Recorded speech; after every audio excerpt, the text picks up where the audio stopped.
All right, December 9th, 1994. Jamaica wakes up to a headline that doesn't compute. Garnet Silk is gone. Not a rumor, not clickbait. A house fire, an explosion, and the voice that could hush a whole dance, silenced at 28.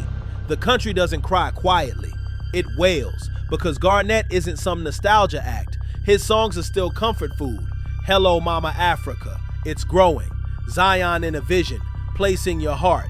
His tone still feels like church, even when you're standing next to a speaker box. And to understand why that headline hits like a truck, you have to walk the road right before the fire. The burglary, the fear, the decision to get a firearm, and then that night.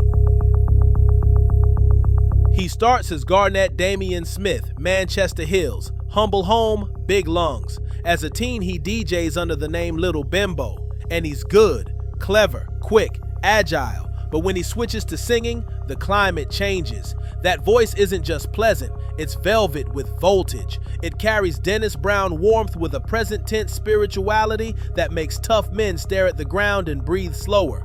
By 92 to 93, producers line up. The rhythms, the takes, the harmonies, everything clicks. And Jamaica, no stranger to hype, doesn't treat him like hype. It treats him like purpose. He's not preaching at people, he's lifting them. When he sings Hello Mama Africa, you don't hear a single man. You hear a crowd standing under one umbrella. Was he bigger than everybody? Depends what you value. If dance hall is adrenaline, Garnet is oxygen. He's the pause that heals after the bass line slaps you. Not more, different, and necessary. I saw Zion in a vision. Jah was there amidst everyone.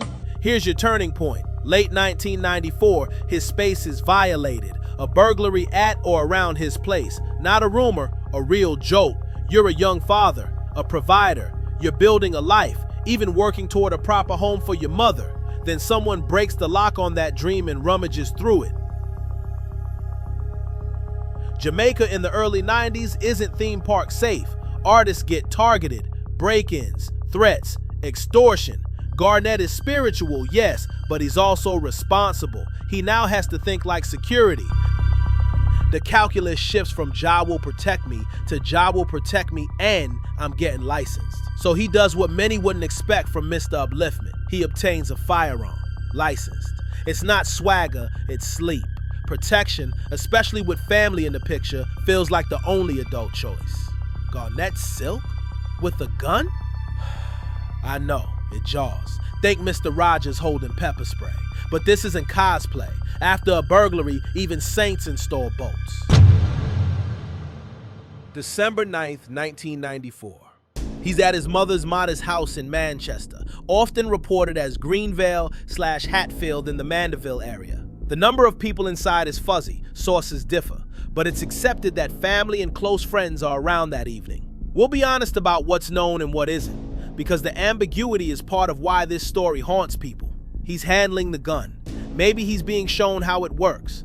Maybe he's showing it to someone. He's not a veteran gun handler. That's important. Then, a misfire. In Jamaica, many homes use cooking gas cylinders. One narrative says the discharge strikes or triggers a chain reaction, mattress ignites, or gas ignites, and the room flashes from normal to nightmare. Within moments, the fire isn't a fire, it's a situation. Smoke races along the ceiling. The heat becomes decision heat. You don't think, you react. Was it definitely the gun that caused the blaze? Commonly reported, gun-related mishap, gas/flammable ignition. Reality check. Reports vary on the exact trigger. The only thing consistent is rapid fire and an explosion in that small house. If you need a courtroom level of certainty, you won't get it now. You do get consistency on this: an accidental chain and a gas-fueled inferno. The room is now unreadable. Black smoke, popping wood, collapsing heat. People scramble out into night air, coughing, eyes burning, only to realize his mother is still inside. That is the hinge of the whole tragedy. Garnet goes back in. There are moments in life where brand, fame, and future stop existing. You are just a son. Reports say he re-enters to rescue her, and inside that attempt, the worst happens. A gas cylinder explodes/the fire surges, and neither of them makes it out. He dies trying to save the woman he sings about, Mama. And that is so on brand for who he is that it feels scripted, except it's real and it's brutal. How did others escape but he didn't? Direction and timing. People caught the door or window while the fire was still becoming a monster. He went into the monster. That difference is measured in seconds and smoke density, not courage.